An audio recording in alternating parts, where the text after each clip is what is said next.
Well, Mardi Gras magic took over the Northeast Louisiana Children's Museum today. Taylor Day shows us all the fun.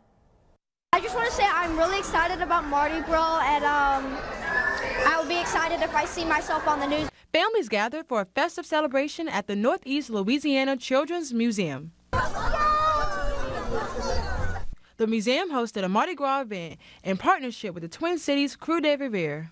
It's all about embracing your culture, celebrating your culture, and being proud of where you're from. We're awfully proud of being from Northeast Louisiana. King Christopher Kelly and Queen Key Johnson, along with their crew members, were on hand to spread Mardi Gras cheer, handing out beads and posing for photos with attendees. We want to make this an annual event. We've got Cane's as our sponsor and James Machine Works, and we just want to grow the event every year and just have a really fun Mardi party to kick off Mardi Gras season. Kids and parents enjoyed a variety of hands-on events, including decorating their own king cakes, creating Mardi Gras masks, and exploring fun STEM projects with the Mardi Gras twist. Oh my gosh, everybody is having so much fun.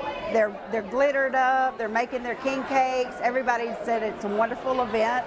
Raising Cane's also joined in on the fun, offering giveaways to make the celebration even sweeter. So it was a wonderful, easy partnership, just to be a part of a celebration together that highlights families and family fun and making memories here at the Children's Museum.